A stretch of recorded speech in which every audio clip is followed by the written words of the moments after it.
Hi everybody, this is Kimiko Sumi.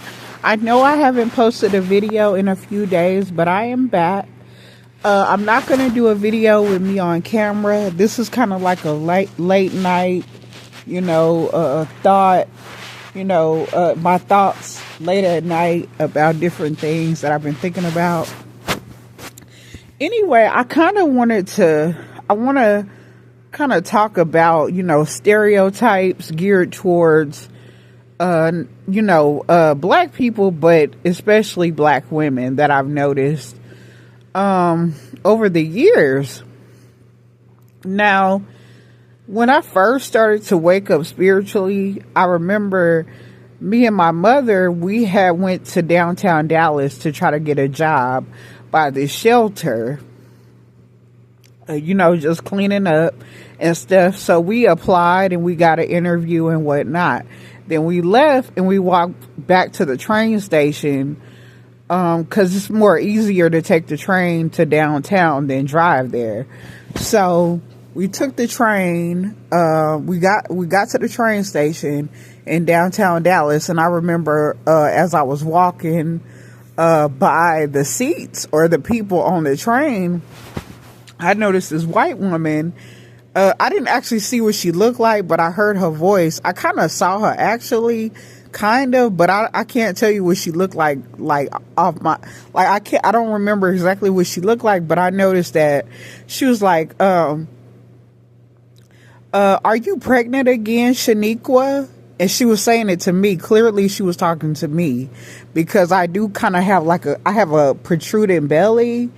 And so she was like, are you pregnant again, Shaniqua? And to me, back then I was like, I'm just going to ignore that because it was during a time where I was used to always, having racial epithets and, insults, passive aggressive and microaggressions hurled at me. But I had learned at that point just to let it go over my head or act oblivious just to get my priorities taken care of and stick to what my goal was, which was that day was trying to get a job and then trying to see if me and my mother was going to get that job. So I was just focused. So I just ignored the person.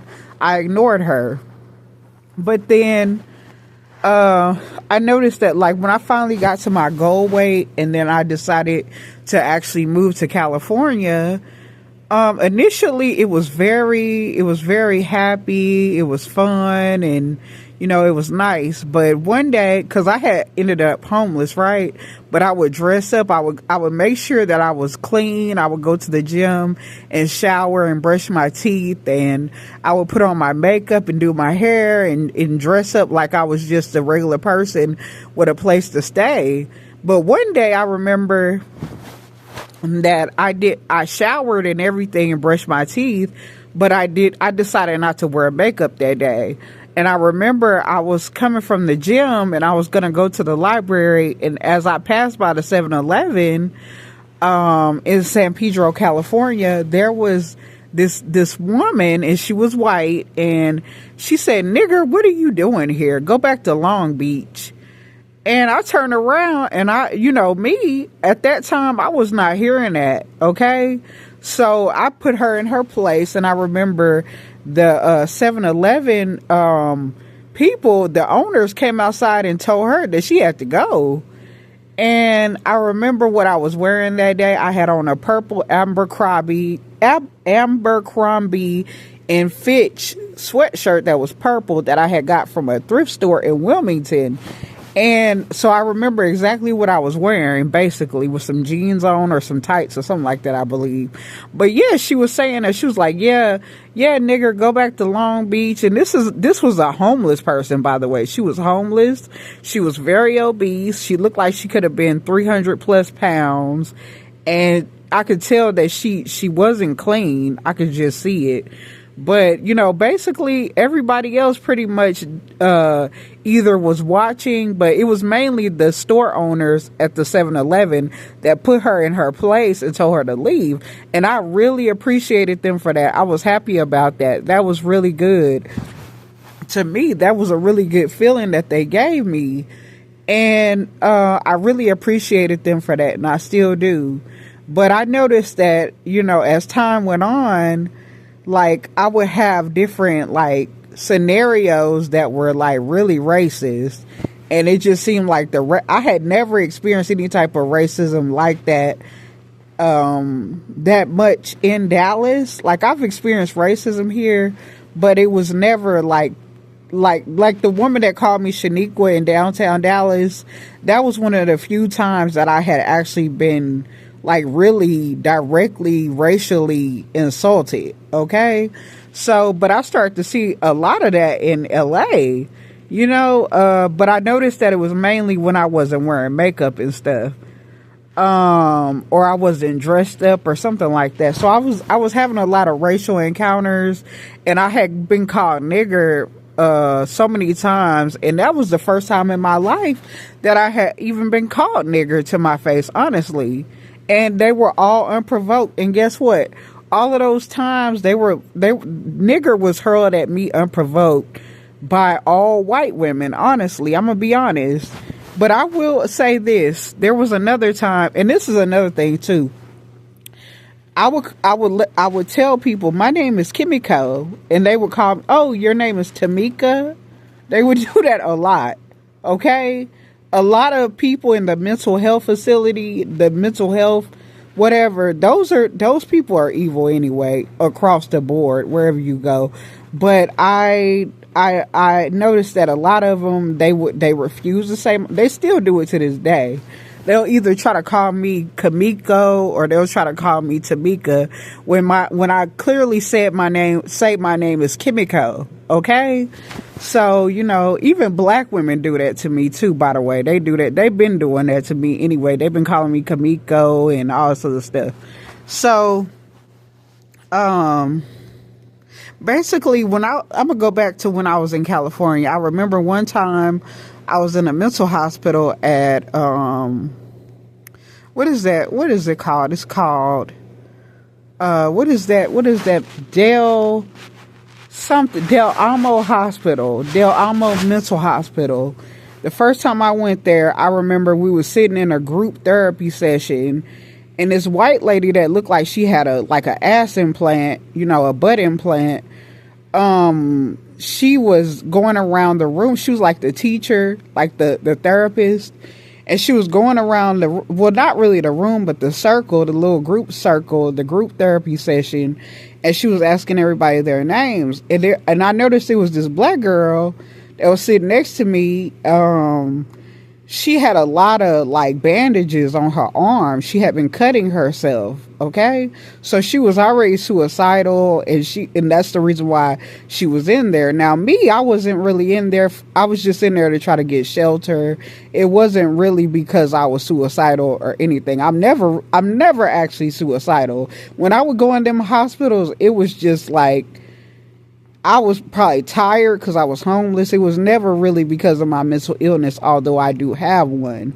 I'm not going to deny that, but suicide and all, that's never been my thing, and homicide neither as well. Neither one of the two.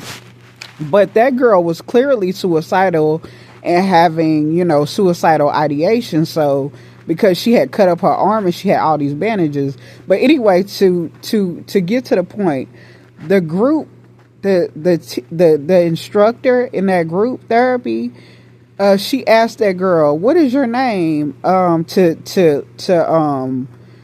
give us credit for being in the group. And the girl said, "Oh, my name is Shakira." And she was being nice about it too. Pleasant. And I remember the group instructor was like, "Oh, you say your name is Shaniqua?" Like, damn. And me, the girl didn't even say nothing. She was still being nice. She had a little smile on her face too.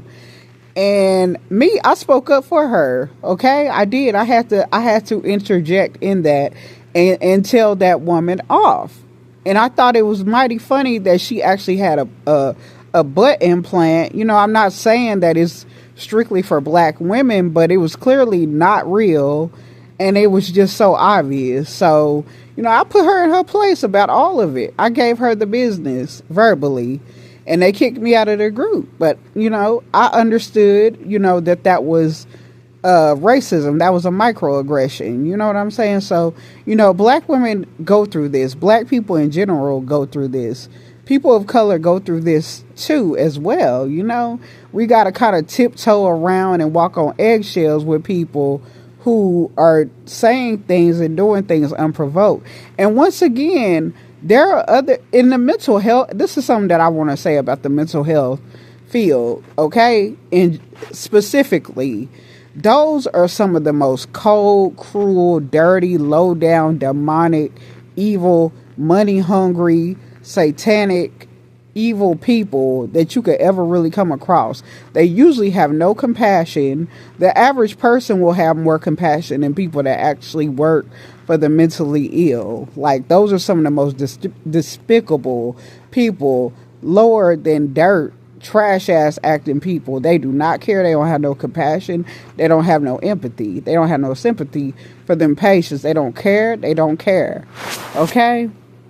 So it doesn't really matter what race they are, really. It doesn't. And it really don't matter what race anybody is, period. Because I've seen a lot of stuff. I've been enlightened over the years that people across the board are generally ain't shit anyway, across the board. But them people in the mental health field, man, them motherfuckers are dirty, including the black women, the black people. They don't give a fuck. They think they think that those people, those other races, white people, other races, the black women, the black people really think that they're celebrated in those fields, and that they're really, I've seen them get fired by the same person that that was a racist that teamed up with each other against me. I've seen that same person get that black woman fired after she tried to dangle my living situation. The black woman tried to dangle my living situation over my head.